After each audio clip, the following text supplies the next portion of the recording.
O ajuizamento de uma ação de execução pressupõe que o autor seja titular de um crédito plasmado em um título executivo, judicial ou extrajudicial. Conforme vocês já sabem, é título executivo, judicial ou extrajudicial aquele dotado dos atributos da certeza, liquidez e exigibilidade. Portanto, são títulos dotados desses atributos aqueles que a lei especifica nos artigos 515 e 784 do Código de Processo Civil. No 515, nós temos os títulos judiciais. No 784, os títulos extrajudiciais. Na tela. A execução de título judicial ou extrajudicial pressupõe que o título seja líquido, certo e exigível. A sentença ilíquida não poderá ser executada antes da liquidação. Eis que lhe falta um dos atributos da execuibilidade. Então que a gente começa a entrar nesse tema, liquidação de sentença. Liquidar a sentença, conforme o próprio nome sugere, é trazer liquidez para o título executivo judicial. Nós precisamos, portanto, a partir desse momento, delimitar conceitualmente esses atributos. Na tela, liquidez refere-se à quantificação do valor da obrigação a ser adimplida. Fernando Gagliardoni ensina que a liquidez é característica somente das obrigações de pagar quantia. Por exemplo, sentença condena o réu a pagar R$10.000 ao autor a título de danos morais. O segundo atributo de um título executivo é a certeza. Na tela, certeza refere-se à inexistência de dúvida a respeito da perfeição do ato jurídico que gerou a criação do documento e dos seus aspectos formais. A certeza permite identificar os elementos da obrigação, quem é o credor, quem é o devedor e a natureza da obrigação, dar, fazer, não fazer e pagar quantia. Exemplo, sentença que condenou o réu ao pagamento de danos materiais e morais, proferida por juízo competente e em contraditório judicial, é título executivo dotado de certeza. O exemplo dado no slide justifica-se porque estamos estudando liquidação de sentença. A rigor, pelo menos a princípio, não há que se falar em liquidação de título extrajudicial. Mas nós podemos analisar a certeza em um título extrajudicial para fins comparativos. Em um cheque, por exemplo, quem é o devedor? Quem é o credor? Ora, o devedor é o emitente da cártula. Quem é o credor? O credor é quem porta a cártula. Quanto se deve? O valor que está na cártula. Qual que é a data de vencimento? A data da emissão da cártula, já que cheque é ordem de pagamento à vista. Eis aí, portanto, o atributo certeza de um título executivo. Por fim, como terceiro atributo de um título executivo, temos a exigibilidade. Na tela. Exigibilidade refere-se à inexistência de condição, termo ou encargo que, se presentes, obstam à exigência do cumprimento da obrigação. Exemplo, sentença condenatória transitada em julgado é título executivo judicial dotado do atributo da exigibilidade.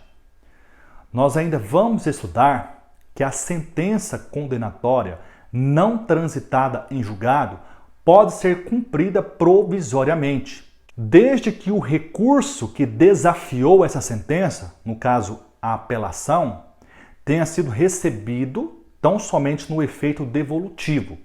Em outros termos, se o recurso que desafiou a sentença condenatória não tiver efeito suspensivo, a sentença pode ser executada provisoriamente.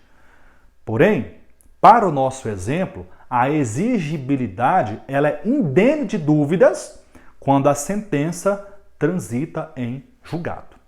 Então percebam, meus caros, que a liquidação de sentença tem por objetivo plasmar no título judicial um dos atributos da executoriedade, que é a liquidez. Uma sentença genérica, que é justamente aquela sentença que não determinou o quanto debeatur, ela pode ser de procedência ou pode ser de improcedência. De procedência, quando o pedido do autor é acolhido pelo juiz, que, examinando o aporte probatório acostado aos autos, se convenceu em contraditório judicial que o pedido do autor merece ser acolhido. Ocorre que há situações em que o pedido é julgado improcedente e que o comportamento temerário do autor ocasionou danos ao réu. Quando, por exemplo, o autor litiga de má fé, a chamada litigância ímproba. Percebam na tela. A obrigação de pagar quantia genérica pode ser decisão de procedência genérica e decisão de improcedência nas hipóteses de responsabilidade objetiva. Notem que o princípio da boa-fé processual ou princípio da lealdade, capitaneado no artigo 5º do Código de Processo Civil, impõe a todos que participem do processo uma conduta ética, uma conduta leal, correta. Percebam, tanto o autor quanto o réu podem violar esse dever objetivo de lealdade. Imagine, por exemplo, o autor que propõe uma demanda manifestamente improcedente e o juiz não percebe e o réu, no processo, em razão da conduta temerária do autor, tenha prejuízos em razão desse comportamento. Os artigos 79 a 81 do Código de Processo Civil disciplinam a responsabilidade das partes por dano processual. E o parágrafo 3º do artigo 81 do Código de Processo Civil prevê que o valor da indenização será fixado pelo juiz ou, caso não seja possível mensurá-lo, liquidado por arbitramento ou pelo procedimento comum nos próprios autos. Então notem que a liquidação de sentença pode ocorrer quando a sentença julgou procedente o pedido, mas é genérica, ou quando a sentença julgou improcedente o pedido e o autor, em razão de seu comportamento temerário, causou prejuízos ao réu e que naquele momento não é possível quantificá-los, hipótese em que serão liquidados no procedimento de liquidação de sentença. Quando nós estudamos os requisitos da petição inicial, lá do artigo 319, e quando estudamos as características do pedido, nós sabemos que o pedido deve ser certo e determinado. Questiona-se na tela: se o pedido, enquanto um dos requisitos da petição inicial, deve ser certo e determinado, em quais hipóteses serão admitidas a prolação de sentenças ilíquidas? Em outros termos, se o pedido é certo e determinado, como será possível ao magistrado prolatar uma sentença ilíquida? A resposta está nos artigos 324, parágrafo 1º e 491 do Código de Processo Civil. O pedido deve ser determinado. Parágrafo 1º. É lícito, porém, formular pedido genérico, inciso 1, nas ações universais, se o autor não puder individuar os bens demandados.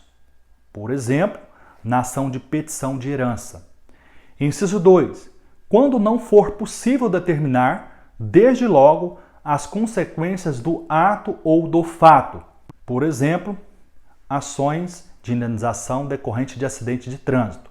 Inciso 3, quando a determinação do objeto ou do valor da condenação depender de ato que deva ser praticado pelo réu.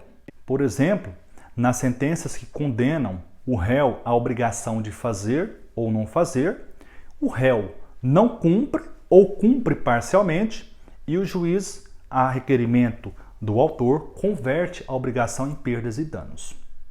Artigo 491.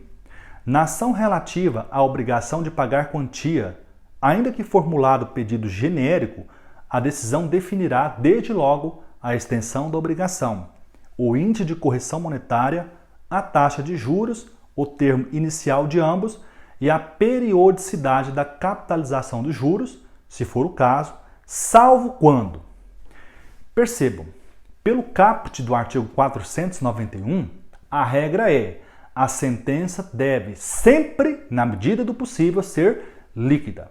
Só não será líquida na hipótese ou nas hipóteses dos incisos 1 e 2 do artigo 491. Então percebam, salvo quando não for possível determinar de modo definitivo o montante devido. Inciso 2. A apuração do valor devido depender da produção de prova de realização demorada ou excessivamente dispendiosa, assim reconhecida na sentença. Exemplo: na ação de indenização em decorrência de acidente de trânsito, nem sempre é possível ao autor, no momento da postulação, determinar as consequências do ato ou fato. Logo, o pedido poderá ser genérico. Por exemplo, requer-se a Vossa Excelência a condenação do réu ao pagamento dos danos emergentes, lucros cessantes e danos estéticos a serem apurados posteriormente em liquidação de sentença. Mais uma vez, repito, a regra é, artigo 491, ainda que o pedido seja genérico, a sentença deve ser líquida, exceto nas hipóteses dos incisos 1 e 2 do referido dispositivo.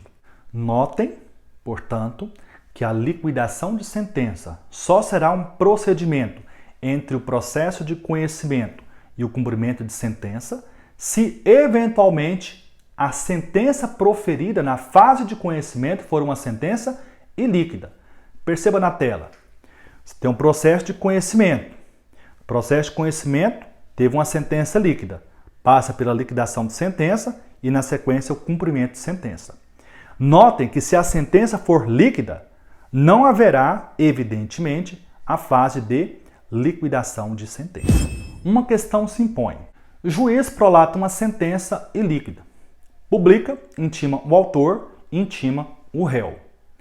Questiona-se: quem tem legitimidade para requerer a liquidação de sentença? O autor ou o réu? E mais, o juiz pode instaurar o procedimento de liquidação ex officio? Essa pergunta responderemos no próximo bloco. Até lá!